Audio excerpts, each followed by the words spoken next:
Greetings, humans. I'm George. Welcome back to the Windmill Full of Corpses. And we're joined by the dissociating virtuoso in the flesh. Danny, thank you so much for joining. How are you? Hi, George. It's my pleasure to be here. I've been waiting for this for a long time, man. So thanks for having me. It's a pleasure to have you. I've also been looking forward to it. We've been going back and forth for a while trying to make this happen. So let's get into the questions. First of all, your new band, Dissocia. Crucial question. Does Dissocia actually have anything to do with the act of dissociating? Yes. Do tell. So the name came up like a few years ago when I was starting to write this music. Okay, I'm just gonna get straight in, like deep and intense. So I've been I wouldn't say obsessed, but very interested in different states of mind since ever I'm a kid, just watching TV and watching people in like trance and hypnotize and while I was writing these songs, for some reason I was very drawn to the feeling of being half asleep and half awake, if that makes sense. So I was always trying to make music that made sense with that point of view, trying to blend a lot of contrasts.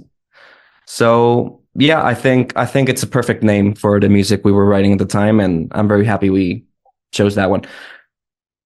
So it's inspired by states of mind that you were actually experiencing yourself at the time, not just that you were interested in? I think all humans experience this sensation to degree. I think it's not so much a personal experience, but more like the knowledge that all these states of mind exist. And in some way, I wanted to achieve something similar through the music, if that makes any sense. So yeah, I think it was just like a very big inspiration for me while writing these songs and trying out all these different weird synthy sounds and all the chaotic drums that seem to make no sense, but they do in some way. So that just came along very organically to be named like that. Okay. Now, it's been my observation that most frequently when people play in multiple bands, it's drummers. Now, you're already in two bands before Dissocia. So why was the creation of a third band a necessity for you? And do you think you might be a drummer at heart? Will we see you blasting in a parallel universe? I don't think I'm a drummer at heart because drummers suck, but not just kidding. But what does your drummer think of that? Except Bobby. Bobby's great. Okay. But no, I never planned to be in 3 different projects. Like, I think if I have planned that, I would have killed myself a long time ago. Okay. So for reference, this Dissocia album was written before, way before I even joined Persephone or Eternal Storm. It came from a place where I was going to say homeless. I wasn't homeless, but I was bandless. So okay. My old local band dissolved. I was living in Ireland at the time, and I wanted to start making music on my own. And since I couldn't really find any musicians I wanted to work with, I was like, fuck it, I'll do everything myself. So that's how these songs started. It took me a few years to write. Then I was joined by Gabriel, our main drummer, who really helped make the songs come to life. And then Eternal Storm happened, which I joined in 2019 or so. Then Persephone happened, which of course changed my whole view on music and everything, because Persephone was the first time I actually got into touring and doing many shows, and I guess doing this more on a professional level, if you will. So all these things happened and life happened. I became self-employed. I tried to make a living out of my own career outside of music. So it took a very fucking long time to finish this album, basically. Yeah. And yeah, sorry, go ahead. It's surprising to hear you say that because I actually heard similarities and I thought that this must have been inspired by what you've heard working with Persephone and so on. So to hear that it started beforehand is really flipping the script on me. Yeah, man. Actually, I think you said that in one of your reaction videos where you thought I was using the same sounds as something in Alpha or... Well, not at all. I'm pretty sure I used like very different plugins. Okay. And It was written at a very different time. But, like Persephone's music always resonated with me even before I joined the band. So I can see the similarities. Like if I wasn't in Persephone, I would have obviously stated Persephone as the main influence. Mhm. So you're not that far from the truth, I guess. Okay. Okay. Nice. It all comes together. Now,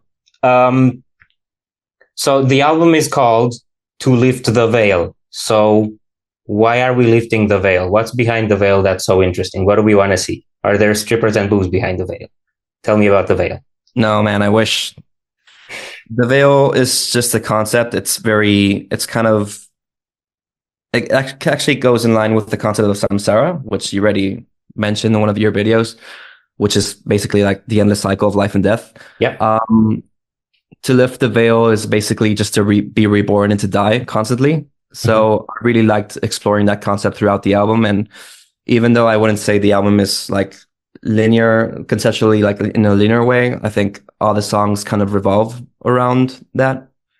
Like the last song is Caught Out of Slumber, and it basically is a metaphor for dying is to be rebirth and through death, right? So yes, I just thought it was a very cool concept to just play around with many times. Okay, and now, of course it's the first album from the project. It was also like my first album in this way, and maybe with a more focused lens from my music perspective. So for me, it made sense just to call it To Lift the Veil. Okay, I'm asking that because I also want to get a bit deeper into the concept and the lyrics and some of the songs. And in doing my research, I did find out that you're actually also a psychologist.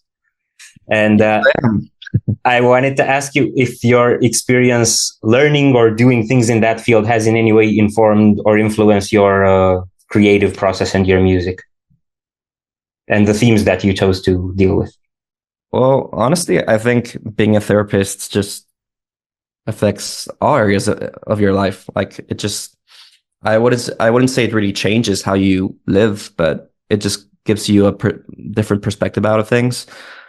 Like I said before, since I'm a young kid, I've always been very interested in human consciousness and psychology and spirituality and all these topics. So yeah, I'm pretty sure being a therapist or a psychologist directly affects how I view and express my own art, if that makes sense.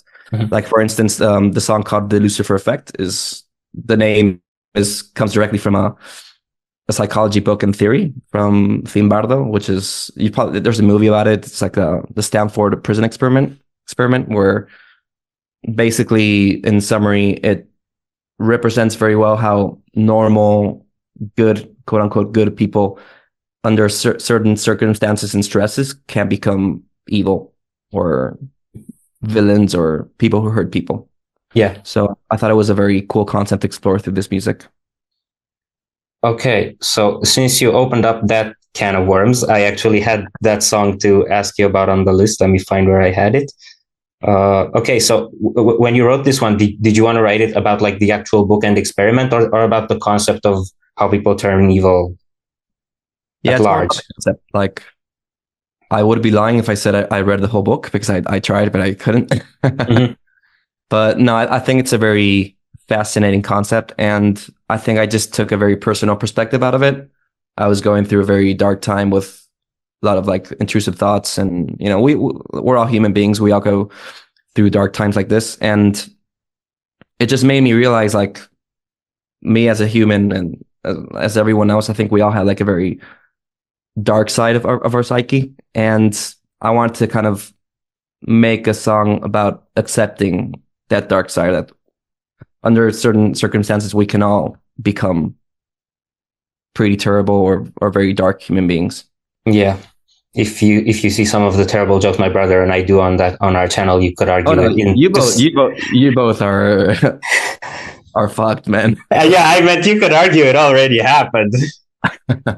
Okay, so how does that actually tie into the album concept? Because I had some ideas in the back of my head already about that, and I want to see if it's more of an isolated thing or if it ties into the concept of To Lift the Veil at large for you in a way. The Lucifer Effect? Yes. Well, if we talk about cycle of life and death, I think life is just full of different experiences. Mm-hmm. And I guess the Lucifer effect, which represents, let's say, the dark or darker or more evil experience, I think it also has a place in this whole cycle of life and death. So Mm-hmm. that's my view on it, but I'd love to know what you think about it or what you thought. Okay, so I thought I was also thinking about the cycle of life and death, and I thought you have that like life at large, but then you can also have that through stages of life. So in a way, to become corrupted is to lift one veil, and Yeah. perhaps a darker part of someone comes out. That's what Yeah. I was thinking about it. Well, I don't think I thought it that way, but Mm-hmm. it makes sense and it would be totally fitting for the whole thing. So Okay. Another concept and song that I was very curious about, Xenosi, and we were actually you did a Bandcamp pre-listening party 2 days before the album, and you actually said in chat in there that it's about the feeling that the passage of time accelerates as we get older. terrible feeling, huh? Yeah, a terrible feeling, and it's happened to me too by the glorious age of 26 already. Oh my gosh. Yeah. So how same questions as for the Lucifer, like how does that tie into the concept, and yeah, is it something you've experienced yourself, and why have you decided to address it? Oh, totally, man. Well, I'm only 29, but like I'm starting to feel older and I don't feel like a kid anymore. And I've always been a very, forgive me for the pun, existentialist person, right? So I've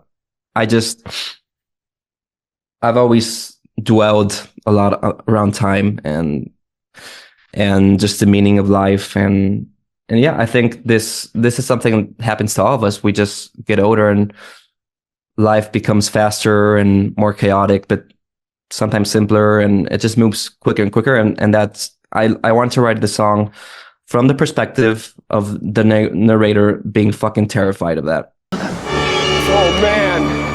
Oh God! Oh man! Like there's a line in the song that says, "As I watch time consume it all without mercy." It's basically just staring at death and letting it consume everything. And I think that's how it ties to the whole album concept as well. Oof, that's relatable. I should think about death a little less. We all should. Yeah. All right. And to tie up the parts about Still, the concept. sorry, I still think that song is one of the most melodic ones in the album as well. So I wanted to, do both sides, I guess. I think at the moment musically that one's probably my favorite, and probably also Samsara, which is kind of surprising because it was my least favorite first time. Oh, cool, man. Yeah. And the last one I wanted to ask you about was Out of Slumber. You already touched on this, where it's a bit like describing an escape, but also death. So I wanted to ask you, do you feel like we can, in a way, lift the veil and escape our condition and our sufferings while we're still alive? Because that seems a little useful. I don't know. Have you ever done drugs? Nah, just kidding. I haven't. I don't know, man. I don't think we can totally escape this. Like, I think life is just full of different experiences, and there's pain, there's joy, there's suffering. And I think the real escape comes through acceptance. This is a very simple spiritual concept, right? But I think it's very true. I think when we accept our suffering and our place, there's just less resistance to everything, and we can just flow freely through it. And the end of Out of Slumber is very much not like that. It's chaotic. It's messy. It has tons of synth and violin layers and me screaming like crazy, like 3 meters from the mic, just like suffering. And I think part of this album also wants to represent what it is to change for something better, to be, like the rebirth through suffering, I guess. I think this is where the album cover also comes in, where it's like all very chaotic, but it's very like intense. I think it represents that exactly. And that's what I also wanted to say, which is living is also suffering, I guess. Yeah. And we all have to come to terms with suffering in some way. Yeah. This is getting very deep, by the way. I was expecting more like jokes and yeah, I was I'm totally fine with it though. we're gonna get into more we're gonna get into more lighthearted stuff soon because we're moving on to the music. But yeah, I had a thought and it went away. Oh, Never mind. Stop dissociating, George. Yeah, let's move on to the actual music now. So you're working with Gabriel Valcazar, and I hope I'm saying his name correctly. Yeah, that's pretty good. He's actually American, so you can just say Gabriel. America, fuck yeah! Okay, let's go. US. Gabe. Freedom has entered the chat. Why was he the man for the job? And how did you end up working together? And how do you cooperate in terms of songwriting? Oh, I chose him because he was crazy enough to say yes. Okay. Crazy was a necessity on the resume. Oh, fuck yeah. Fuck yeah! Yeah. Like when I was writing these songs, I had something very clear in my mind, which was like the drummer for this album has to be fucking nuts. Like even with my own shitty demos where I was just programming the drums myself, I really wanted the drums to be a standout part of the album. I wanted it to be chaotic and very messy, but in a way that really makes sense. Like there's a genre of electronic music. It's called breakcore. I'm not sure if you know it. I think I've heard some. Have you heard? Oh, this guy. He's pretty popular in metal. He's called Igor with 3 R's. Igor. Of course, yeah, I've seen him live too. Oh, that's nice. He's fucking nuts, isn't he? He's awesome. You know, like the drum type beats in his music, which are just basically like a jungle beat, but very crazy. Like this genre of music for me is very inspiring because there's always this crazy chaotic beat, which makes no sense whatsoever, but it loops in a way that does make sense. And then there's always stuff, a lot of stuff on top of it, right? So I actually just wanted to create this type of feeling through metal music. And I get that, and to me, I felt like it's not just that feeling, but you have like an alternation of that feeling of chaos, and then sometimes it just kind of clears out, and then it comes back in and loads up, and then it clears out, and that's really cool dynamics in the song. I noticed that all the way back at Existentialist at the first release. Yeah, thanks, man. And going back to Gabriel, Gabe is pretty weird to say. Well, he plays in a band called Wormed, which is a Spanish band. We played with Wormed. With my other band, Eternal Storm, we've played with Wormed a couple of times, so we're all like friends and stuff.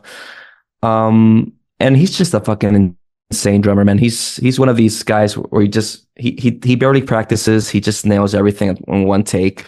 Like he's one of these psychos. He has like perfect pitch. Like you can fart right now, and he'll say that's a B flat. Ooh, like I would be curious what. Go on. No, like he's that type of person. Yeah, I would be curious to know what notes I fart on though, but mine usually go silent. Okay. Now, speaking of chaotic stuff, I had something written down about like chaotic stuff versus more clean stuff, uplifting stuff versus dark stuff, aggressive stuff versus calm stuff. This album kind of pulls in all directions at the same time, everything, everywhere, all at once. So, how do you has keeping things balanced been something that was on your mind when writing? No. I just did whatever the fuck I wanted to. Okay. Really? Yeah.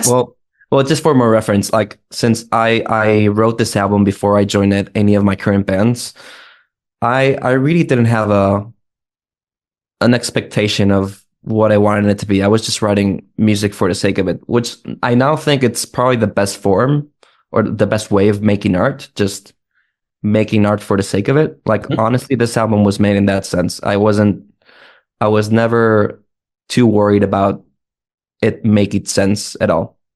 Mm-hmm. It just came out good enough for me to say, okay, I do want to have it out through a record label and promote it and all this stuff, right?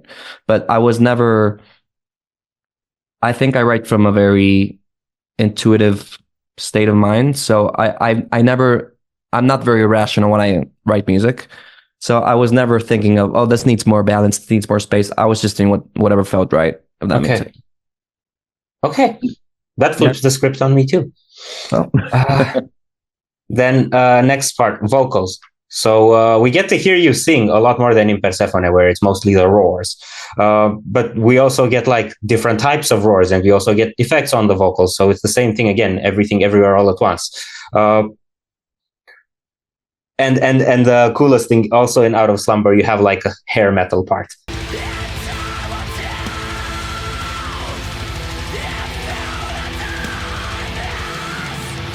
that just came out of the blue, Out of Slumber, if you will. Wow. So tell me about your vocal approach. What were you going for? Was it also just this purely intuitive thing?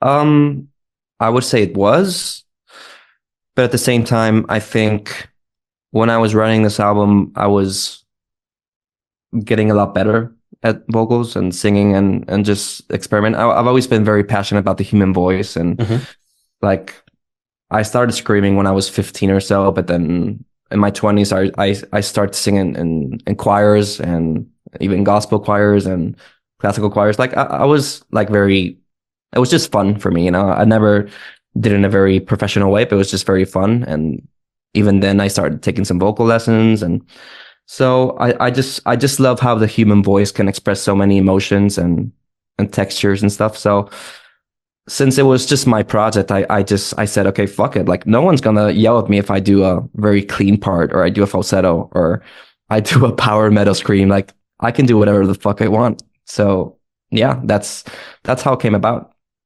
And back to that power metal part, when I thought about the concept of doing it felt very cringy. I was like, am I really going to do this? But it felt so right at that section for me, at least. And I was like, yeah, I'm just going to leave that.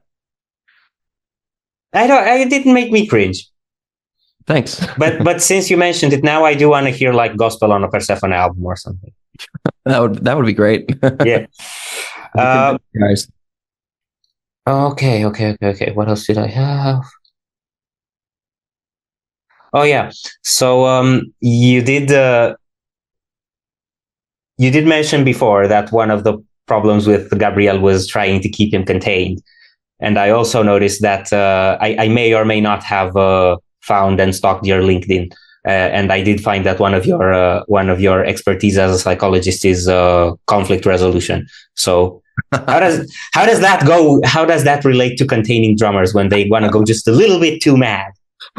Nah, Gabriel was super easy, man. He was super nice, and the only thing I had to tell him all the time was, please, man, I want some more ghost notes. Like, because he was just like blasting like crazy and not doing all this tech death shit. I was like, no, man, just keep it calm. Just give me some gospel chops, man. Give me the groove, you know? So I think that was the most challenging. It wasn't challenging, but it was whenever I had to tell Gabriel something was always in that line. But there were some sections in the album where I would just tell him like, I want you to go fucking nuts. I want people to think you have schizophrenia or a very bad ADHD and you're just blasting the shit out of everything. So that was pretty easy. Okay, so then he was actually involved creatively too, like with his parts at least. Oh, I wouldn't say he wrote any of the songs, but it wouldn't be the same without Gabriel for sure. Like he has so many good ideas, and if he still wants to work with me in the next album, he's definitely going to be more of a writer because he's a very good piano player as well. He's a bass player. Like he's like a top-notch musician in so many ways, man. Like it's incredible. Like so yeah, this album would not be the same without Gabriel for sure. Okay. Nice. Credit where credit's due. Yeah, man. Speaking of people you worked with, there's another one that you're related with. And I did want to ask you about the violin part by your brother. Did you know beforehand that you wanted him on this album, or did you feel like you wanted violins for that part and then that brought him in, or how did that come about? Well, my little bro, I always like to have him in all of my albums. It's like a personal tradition, if you will. Like, okay. Eternal Storm's last album has my brother on a track called Last Refuge. And in all my old recordings and bands, they also have some bits of Paul's violin. Like we even made a whole song with violin.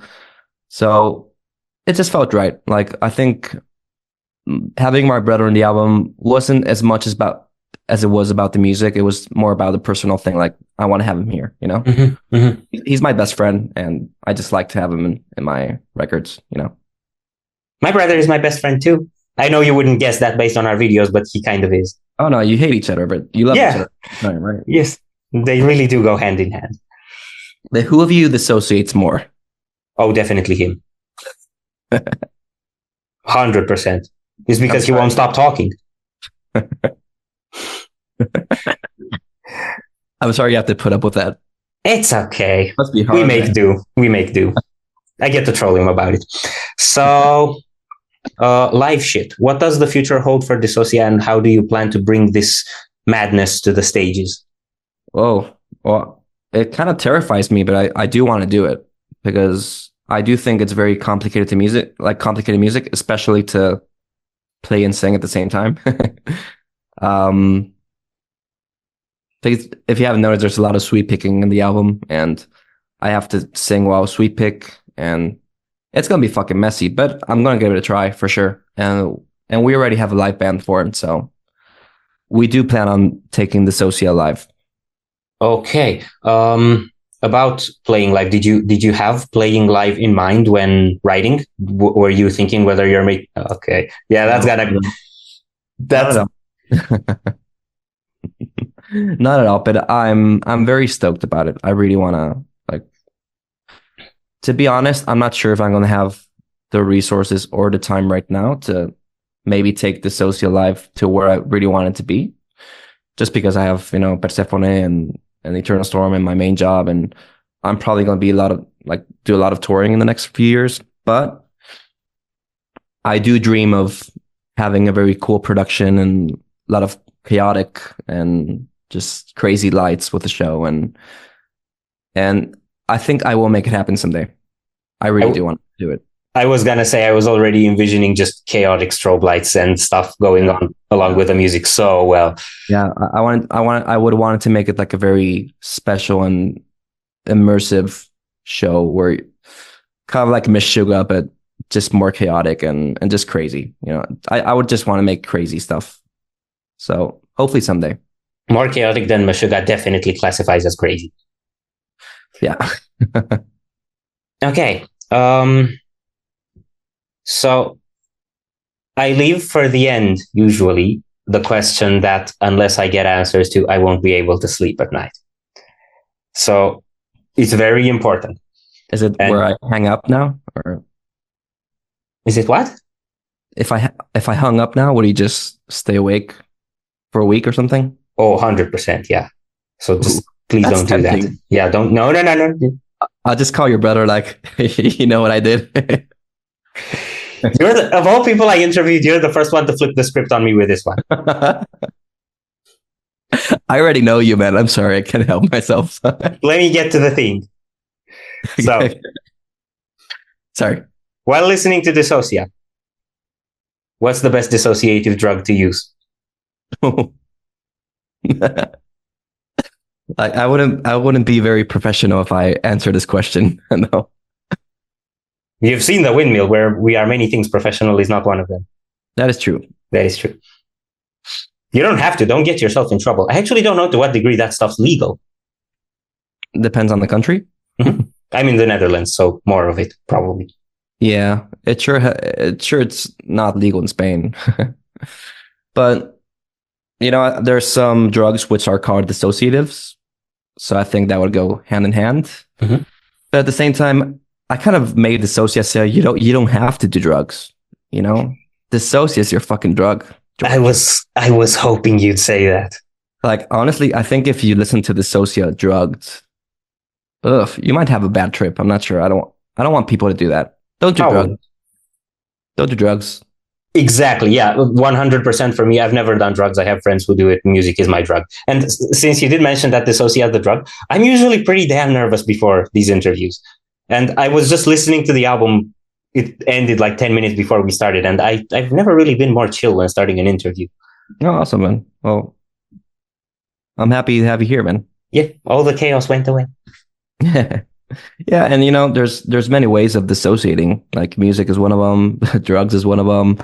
Whenever you're watching a great movie, you're also dissociating. Like I think we all dissociate through many things. So, and since you won't stop me talking, there's many ways, in my opinion, of getting into this like semi-trance state. Okay.